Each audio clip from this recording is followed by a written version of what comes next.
Grumpy old men for another week, and thank you very much for inviting us into your home. My name is Tim Newton. My name is Steve Ross. That's all we've got time for. Thank you very much for joining us. Bye. So we've got a... Boy, that was easy, wasn't it? Ready for the next one? Yeah, let's do that again. We could do that all day. Have a year's worth in the can. Oh, hello, goodbye. Hello, goodbye. That's a good idea. Right? We could get AI to do it. Yeah, right. Chatbot. My name is Steve Ross. They're getting fairly convincing these days, I have to admit. Boop, boop, beep, beep, boop, boop. So, but they don't go poo, peep, peep, poo, poo. They do. You don't know. They sound like you if you put the right information in. So I noticed on your... I'm going to challenge you here. Okay. Are you ready? All right. You said on your blog a couple of weeks ago... Is it a vlog or a blog? I don't have a blog. A vlog is a video blog. It's a vlog. Yeah.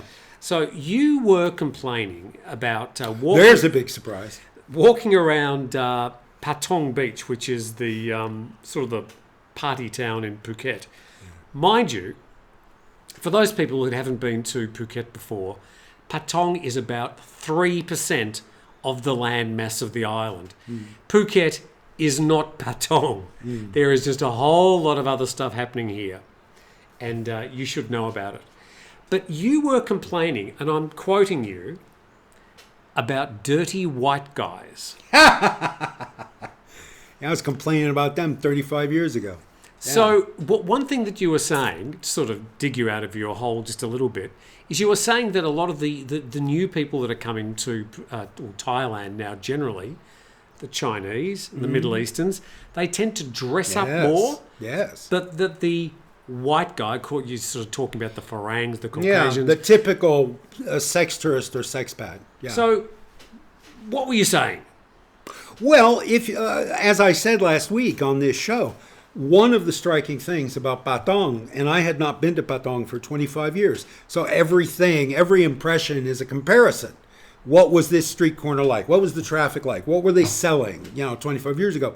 And you can't help yourself. You just do that. And one of the differences I've noticed is that it's a much more international crowd now.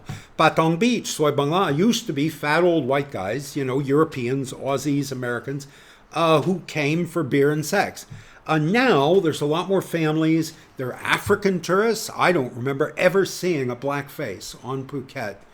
In the 9 years I lived on Phuket, I don't remember ever seeing an African. So where are these people coming from? Are they Nigerian? Are they African? I haven't a clue. U.S. citizens? To answer the question, they dress up. They dress beautifully to go on holiday. Chinese, who else? Asians. Middle Eastern? Middle Eastern, Japanese. Oh, the Arabs, the Indians. They wear their Rolex to the beach. They drag 16 suitcases. They got all their best clothes to go on holiday. We, guys in my cohort, old white guys, take a trip to Thailand as an excuse to stop bathing. The dirty feet, the long toenails, in a place where you can get a mani-pedi for $6. They've got these long, snaggly, fungus-ridden toenails in beat-up flip-flops and torn T-shirts and muscle shirts with no muscles underneath. And I don't know why. Guys like me, old white guys, we tend to go completely the other direction from everybody else when we go on holiday. And it's really distinctive, and everybody else notices it. Don't think that if you've got a 3-day stubble and food on your shirt, they don't see that. The Thais are a little bit fastidious and a bit judgmental about what you wear. They're very surface oriented. They're very concerned with the appearances of things, including you. In many cases, they will look down at your feet and check the shoes you're wearing, and they'll pretty much sum you up on that. Yeah. Oh, yeah. Yeah. That's true. And they will treat you differently depending on that summation. If you walk into a restaurant or a store dressed nicely, you will get better service than if you walk in dressed like a schlub. I think even in America it's that way. I don't know Australia, but I think you walk in a restaurant wearing nice clothes, they appreciate that. And they're glad you dressed up to come eat at their restaurant. Oh, I can't wait till I'm running my own cafe at the You get resort. to throw somebody out? Excuse me, Yeah. you're just not dressed There appropriately. is a dress code, sir. Yeah. No shoot. Bye-bye. No shirt, no shoes, no service. Yeah. Oh, yes. I'll do it with a big smile. But guys, take a little pride in your appearance, guys. Yeah. So interesting. What do you think about that? Have you noticed the same sort of phenomenon? What are you wearing? What are you wearing? Okay, had a few more questions here.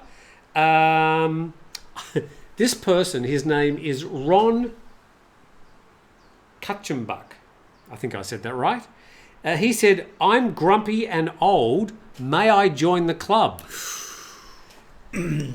Well, there is a fee. Well, he's actually provided his own qualifications. Okay. I promise fart and complain or what? Well, complaining is helpful. Farting is probably optional. We got plenty of that. Don't bring extra. Don't bring any more. We got that covered. Yeah, but the grumpy part, complaining, yes, you'll fit Complaining? in fine. Yeah. You can sit right here. You can take Baz's chair. So, Ron, now just sort of moving to other questions. We've got a few things. We might do a serious one first. Sure. Let's move into a little bit of Thailand in the region, a bit of geopolitics. And this isn't going to be too heavy, but it is very noticeable if you read much about Thai history that they've been very clever over the years about playing sides and being neutral when they need to and not when they don't want to be. And even to this day, they've had the US, what's that, Cobra Gold military exercises. We had the US Nimitz in the Gulf of Thailand. And then the next week, they're buying a Chinese submarine. All the Chinese foreign minister comes and Prayut and him are all sort of happy. So to this day, they do play the field when it comes to politics. Has anything really changed? Oh, I don't know. Yours is the only news show I've watched for a year. I stopped watching any news shows a year ago. But I think you're right. Thai people, not just the government, but there is, the Ramakien, if I may. The Ramakien? If I may expostulate. The Ramakien was the only form of literature in Southeast Asia for 700 years. It is a single story about Prince Rama, who fights Totsagan, the demon king, for the hand of Nang Sida, the most beautiful woman in the world. And she's an angel or some damn thing. But at any rate, it's the story of good versus evil. Prince Ram is pure good, and Totsagan is pure evil, and they battle and battle and battle and battle for hundreds of years with nobody winning because... Hundreds of years? Oh, yeah. There's 438 chapters in the story of the Ramakien. It comes from India. It's the Ramayana as adapted for Thai society. But nobody can win because good and evil are equally disposed. They are two sides of the same thing. Is it sort of the Shakespeare of Thailand? It is It is the Shakespeare, the Chekhov, the Moliere. It is everything. It is the only literature, and it was all oral tradition because nobody could read. It was all oral tradition and murals painted on the walls of temples. And the way the war was won is Hanuman, the monkey king, who is neither good nor evil. He's 50-50. So in other words, he's the everyman. Hanuman the Monkey King represents humanity in this story. And he lies to Totsagan and says, Totsagan, if you give me your heart in a glass box to hold for you, nobody can ever kill you because I'll hold your heart. You'll be alive forever. And Totsagan says, yeah, here's my heart. And the monkey immediately takes it and steps on it and crushes it and wins. So he's lied to win. And he lied by telling Totsagan, I'm on your side. I'm your ally against Prince Ram.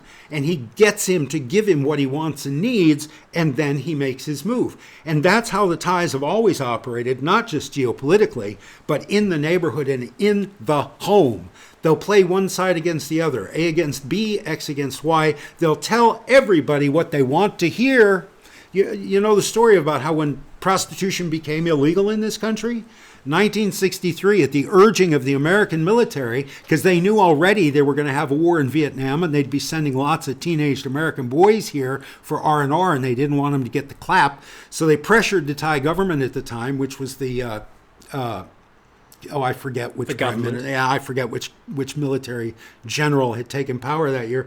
But they said, we want you to make it illegal. Here's a butt ton of money to pay you to have your ministers voted illegal. And the general said, well, great. Give us the money. It's illegal now. To celebrate, let's go to the biggest brothel in Bangkok and have fun. And that's how they celebrated signing prostitution into illegality. They'll tell you whatever you want to hear. Yeah, right? So Thai. They will tell you whatever you want to hear, and sometimes they mean it. And sometimes they're just making you feel happy. They're just saying what they know you want to hear. And you will spend the rest of your life in Thailand trying to figure out which one they're doing. And that's part of the adventure. Right. And if they tell the Chinese, well, yeah, you can come in and buy up it like you're doing in Cambodia. You can come in and buy up anything you want. They don't mean it. But they'll get the Chinese money, and eventually the Chinese will go home broke and angry like everybody else. Very interesting. That last, God, how long was it? About 10 minutes. We should package and send that to every single person who's going to come to Thailand in the future. Yeah. I think you sort of explained a lot of the foreign policy over the past 50 years with those stories. They should issue to every foreigner coming in this country at the airport a grain of salt.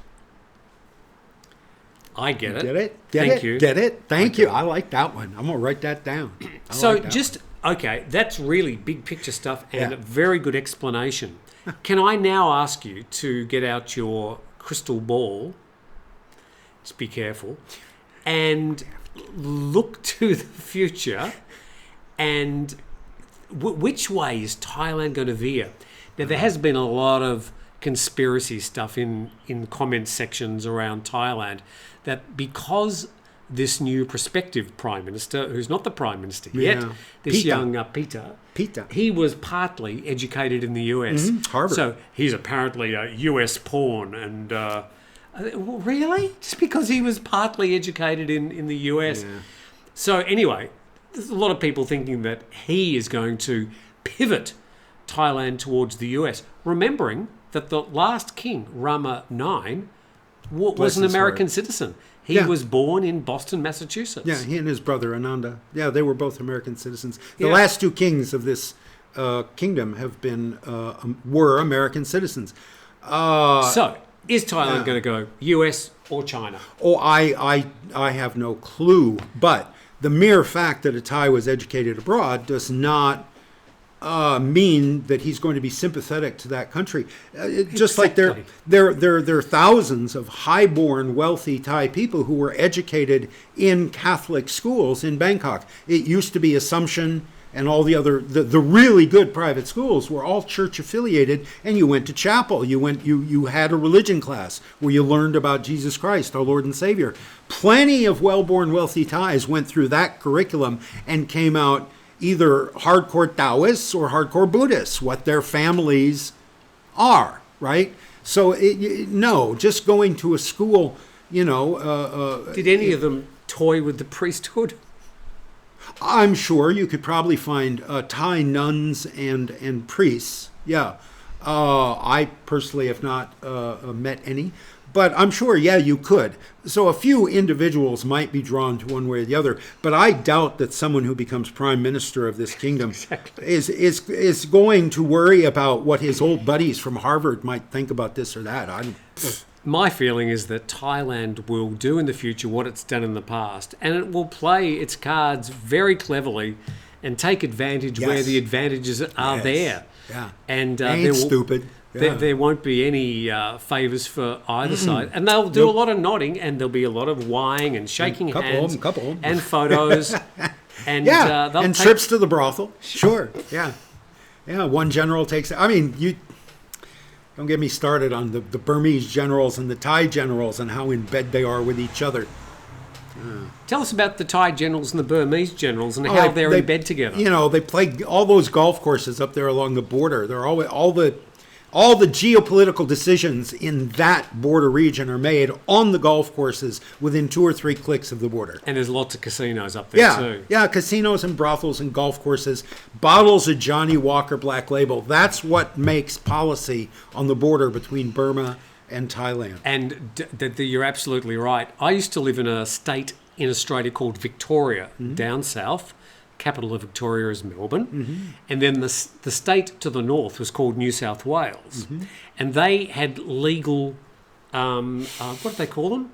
The poker machines. Slot machines. Slot machines. Yeah. Poker machines. One-armed bandits. Were legal. So people used to like to play those. But if you were from Victoria where they were banned, you had to go to New South Wales.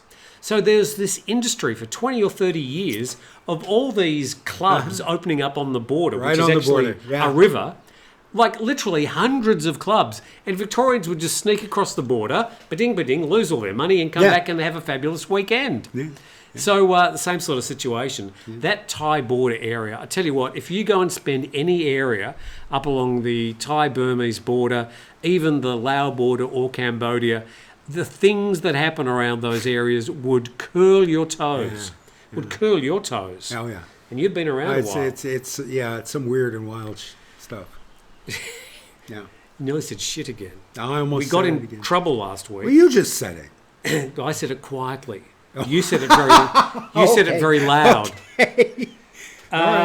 Okay. And yes, the other thing, I suppose, just an extension of that, is if we could wander into how Thailand is sort of evolving as from a visitation point of view. The people that came 40 years ago, 30 years ago, 20 years ago, coming now, how is it going to change? Because you've already said that the people coming here are very different. And the Thais are very clever. They sort of, the menus slowly change and the signage slowly changes and they cater for whatever the latest sort of, surge of visitors are. Last 6 months it's been Russians. The next 6 months the Chinese are coming back. Who knows who's going to be the next lot? Who are going to be visiting Thailand in the future? And I suppose the overarching question is there much of the old Thailand left? The temples, bars and the beaches? Or is there something new on the horizon? Why do people come here? Yeah, 17 questions. That's a lot of questions. I'll come back in half an hour. Let me start by saying that the market changes and they adapt to meet the market. One big difference I hadn't mentioned about being in Patong after 25 years of absence, there's a shooting range, what we call a shooting gallery in the States. Every 10 feet, you can stop and shoot a BB gun at a paper target and be handed a brochure to where you can come to a big cement building and shoot real automatic weapons. And I know in Cambodia right now, you can shoot a buffalo. You can have an M16 and you can shoot a buffalo. You can shoot, I suppose, an elephant. You could probably find an elephant shoot. Guns. Really? Yes, guns are being sold here in a way that me, coming here from El Paso, Texas, where teenagers wear their sidearm into the McDonald's, where you go into Walmart and you're sure to see somebody with a gun on his hip. It's frightening and it's scary. The southern United States right now, and I swore I wouldn't do politics anymore, but living in the southern United States right now, places that have open carry, it's. Can you explain, because I'm not into guns and stuff, what does open carry mean? Open carry means that you can show a gun. You can have just a holster and have a gun on it. You don't have to cover it with a jacket. So people can see it. Yes. And a lot of gun owners don't like that because obviously in a bank robbery or a situation where you would want to defend yourself, you're the first target. The bad guy's going to walk into that classroom, pick out the one person who has a gun and shoot him first. So a lot of gun owners don't like open carry. Even if they live in an open carry state, they'll conceal their weapon, either in the glove box of their car or under their jacket, in the waistband of their pants. The people, real serious, gun owners, prefer closed carry. So what's the law? Do you have to... It's state by state. All these laws in America, just like age of consent, age to drink beer, age to buy property, age to join the military. Not the military, but a lot of these laws are state by state. So the law in New York is obviously very anti-gun. The laws in California are anti-gun. The laws in Texas are very, very pro-gun. And that's where I came from. So seeing guns sold as toys, seeing guns sold in the toy stores. I go to toy stores all over, everywhere I can go. I go to toy stores. And the amount of guns that are being sold to little boys as toys is really frightening, because they're not. They're terrible machines. 400 years of research and development have gone into creating a machine that you can take a human life with half an ounce of pressure of one finger. That's incredible. That's an amazing machine, an amazing tool, and it should not be sold as a toy. It's just something that gets me very, and something I've noticed about Thailand. There were no shooting galleries on Phuket. There was a shooting range where particularly the Japanese went. But it's just something I've noticed, just how they cater to the market. So reporting the news here, and it's sad to report that every couple of months we always report about somebody going to one of these shooting galleries, and instead of going at the target, they turn around and go to somebody next to them. Yeah. And it happens so often, you think, wouldn't they put some sort of protection or wouldn't they perhaps do some sort of background checks on the people before they gave them they give live you gun? A 15-minute safety lecture. And these are people who come from places, in Japan, unless he's a cop or he's a soldier, a Japanese man will never touch a gun in his life.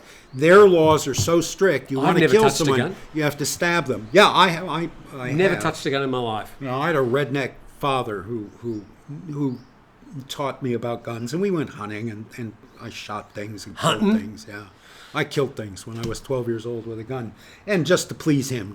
I never enjoyed it. It was just to please this guy. But yeah, I've in Texas, every time I said to somebody, I really think we need stricter gun laws. Oh, Steve, you just don't know about guns. I'll tell you what, you come with me tomorrow. We'll go out in the desert. We'll shoot them up. And we'd go out in the desert and we'd smoke joints and shoot at stuff out in the desert. Because you're out in the desert, your backstop is 100 miles of dirt. You're not gonna hurt anybody by accident. And so these Texans wanted to take me, and so I've got pictures of me out in the desert shooting it up and stuff. And I never shot anybody by accident, so I guess they were successful trips. But it's not something I think we need any more of. I don't think we need to treat them as guns and sell tourists 5 minutes with a BB gun. I don't like that at all. I've been to Texas a couple of times. The last time I went to a place where some of my family live, a place called Lubbock. Yeah, Lubbock, Texas. Hell yeah. Which is like flat. It's all oil wells and oil country and all oil barons. Cattle. And there's like big Cadillacs and it's very, very, sort of what you'd call textbook Texas, I suppose. It's what you think of when you think of Texas. And they said to me, would you like to come out shooting with us? And they had the pickup trucks and the buffalo horns. And I thought, no, I don't really think I do. Yeah. And to each their own. Yeah. I remember looking at the charts at the time, because I was sort of into the music industry, and the number one song in the US at that time was a country music song called Love is Lubbock in the Rearview Mirror. I thought, that's about right. That's about right. Just a whole lot of nowhere to go. Yeah. Okay, look, we're sort of run out of things to talk about. I was going to Sorry, Texas, but it's the truth. Look, it's a fascinating place. And the other thing that the girls thought, well, look, we'll take you to a line dancing place. And that didn't appeal much more than the shooting. So, but we did go line dancing. And things are coming up on my laptop, iPad. So we did go line dancing, and this line dancing is a sort of formation dance thing where everybody does the same thing. Yeah, we're all individuals, all in step with each other, and they all wear the same stuff, and they were wearing the long boots and up to the knees and the tassels and the whole thing. And this is sort of early to mid 90s. And I thought, the rest of the world's moved on from this fashion, but it was still quite big in Lubbock. But these were huge, cavernous barns, that would hold thousands and thousands of people. And they were sort of in a great big circle, and people were line dancing around this great big, sort of like a track. and there's all the bars and the sitting areas in the middle. And that's what people would do for a big fun night out. They'd love this line dancing. That sounds great to me. Yeah. I think line dancing's great. I'm no good at it, but I haven't think done it's line great. dancing, haven't shot a gun, but I have been to Texas a few times. All my exes are from Texas. So, grumpy old men in Texas, there's a whole show. And you were working there for a while. 8 years. I worked on years. an army base in El Paso for 8 years. There are some very pretty parts of the country. I'm trying to say something nice about Texas, but Yeah, no, don't strain a muscle. No, no, it's okay. it's fascinating place. Yeah, fascinating. What's up for you over the next weeks? You're heading back to Thailand. Heading back to Turtle Beach. Yeah, we call it Turtle Beach because Falang can't say Buang.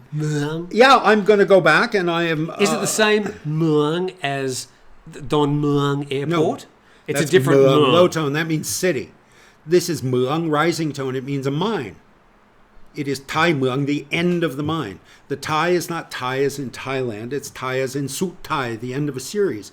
So Thai Muang is the end of the tin mine.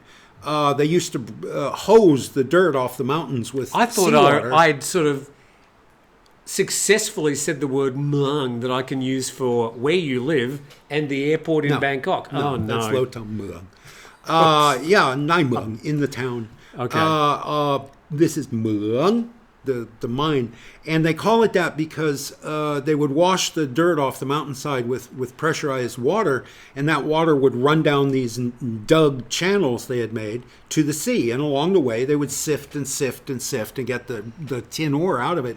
And if you were a poor Hokkien Chinese in the 1700s, you could set up camp where those runoff channels met the ocean, and you could sift the last dregs of tin ore out of that runoff. So that was the end of the mine. Thai Muang, where do you live? I live down at the end of the mine, Thai Muang. And so that's the name of it now, Thai Muang.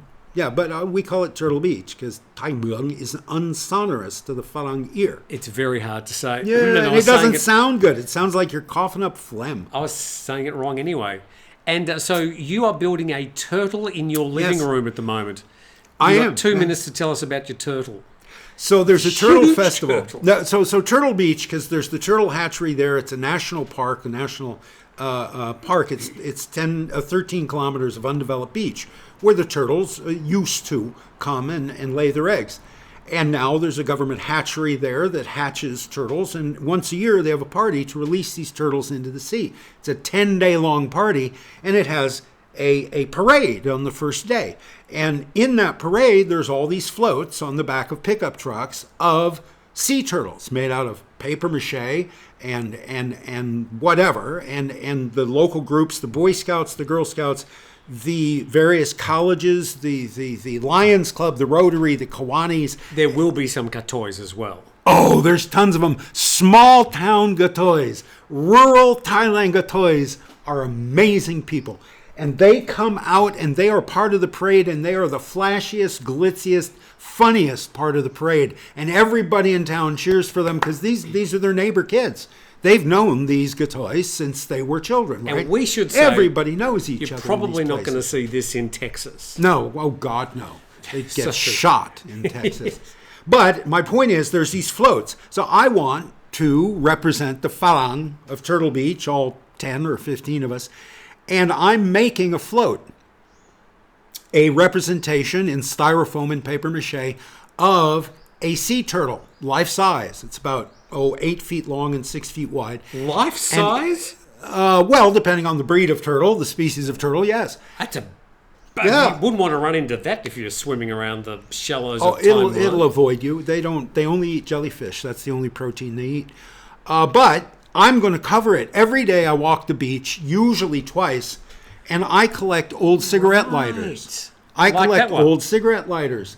Like, where's the key? Yeah, like this, all right? So I take off the metal bits, I drain the leftover butane, and you have a beautiful tile of colored plastic. Oh, makes me sick, makes me throw up. But that, you see that color? This piece of plastic will keep that color forever. It won't be faded by the sun. It doesn't get scratched or abraded by the ocean. So it's orange? It has to Blue? It has to contain pressurized gas, so it's incredibly solid. I have in the house about 5,000 of these right now, all cleaned and drained in about 30 different colors. These things come in an amazing palette of beautiful colors. And when the light comes through them, they're absolutely gorgeous. So you did try to make a stained glass window. I made a stained glass window, but the adhesive failed off. me. The Crazy Glue. I tried that Elephant brand Crazy Glue and put these flat edge on to the window. Took about 500 to cover a standard window, and it looked okay. I recreated a sunset scene in a window that faced the sunset, so it looked pretty cool. But bit by bit over the weeks, these things would fall off as the Crazy Glue would fail. So learn from Steve and don't use the elephant glue. And so no, I'm going to use hot glue. I am going to glue these to this life-size sea turtle on end like this, because once you remove the metal from this, you've got a rough surface here that the hot glue. Oh, so they're going to stick up from. Yeah, like a hedgehog. Right. Like a hedgehog, so that. Like a porcupine for Americans, so that the sunlight has all this surface to come through. Or an echidna, if you're from Australia. Or an echidna, right. A spiny anteater. At any rate, instead of applying them flat on like that, so that the light doesn't really come through, I'm going to apply them like this. It's going to take probably, 6,000-7,000 lighters to cover this thing. And so I've given myself 10 months for this project. And your house is going to smell of hot glue and butane. Well, and wet paper mache at the moment. I have to skin this thing with something rigid. So all I can really afford is wheat paste paper mache. So that's what it's going to be. And that's going to make the house, You better smell. do a test with your hot glue and the paper mache. I have a rubber duck, a big rubber duck floaty. Do I need to hear this? That I have applied. Okay. I started with industrial adhesive and burlap, thinking the industrial adhesive would dry rigid and the burlap would give me a rough surface that the Crazy Glue could adhere to. It turns out that industrial adhesive does not dry rigid. So I tried latex caulk, bathroom caulk. I tried a silicone sealant, aquarium sealant. All of these things dried with a rubbery texture. And I need a rigid skin on this thing because any flux and the seal will break and the spines will fall off. The lighters will fall off. Physics. So with Steve physics. Ross. So I bought first plaster cast bandages. When you break your arm, they put a plaster bandage on and it dries rigid. And that was wonderful, but it's expensive as hell. They don't sell it on Turtle Beach. You got to order it from Lazada. It's expensive as hell. So it's just going to be wheat paste. I think wheat paste, paper mache on a styrofoam armature and then sealed with polyurethane and studded with about 5,000 or 6,000 or 7,000 of these lighters in 30 different colors. When's the parade next year? March next year. And I can just see me making a fail in February and having to redo the whole thing in a single month. Living with this thing in my living room for 10 months and then making a mistake right before the finish line and having to tear it all apart and start over again. That's Steve's life. A little LED light in each light. That would look stunning. Yes, and I've thought about that. There are you go and Google this recycled disposable lighter art, and people do mostly lampshades because you want light to come through these things. So they do mostly lampshades, and there's a lot of that kind of stuff. For this project, I think I would have to make my rigid skin clear somehow and put a single light inside. There's a gas station, a PT gas station right outside Turtle Beach, where they have a 30-foot long plexiglass sea turtle with a variety, about 8 or 9 different colored lights inside. And at night, this thing lights up and goes through a cycle of golden light and then pale blue light and then coral colored light. And it's gorgeous. It's this giant light up turtle on the edge of town. And I want to do something like that. Yeah. So from guns to used cigarette lighters. There you go. That's grumpy old men. You can walk on the beach. Any of you can. If you want to send me lighters, you can walk on any beach on the Andaman coast, and you'll pick up 10 in 200 yards. You'll pick up 10 old disposable lighters. I'm going to take you back to Patong. Okay. Thank you very much. All right. Thank you. There is a really link like in the this description underneath this video for Steve's own channel. Yeah. And you're never quite sure what you're going to see there, so I can highly recommend it. Well, for the next 10 months, you're going to... Part of what you'll see there is a little update every 2 weeks on the lighter turtle. And we've lost all our Texan viewers, but otherwise, the rest of you, thank you very much for watching. And we appreciate you supporting the program, supporting TNT. And please subscribe to the channel, because I've got to say that because it's YouTube. Yeah. And we'll see you next time. I love you guys. Thank you very much.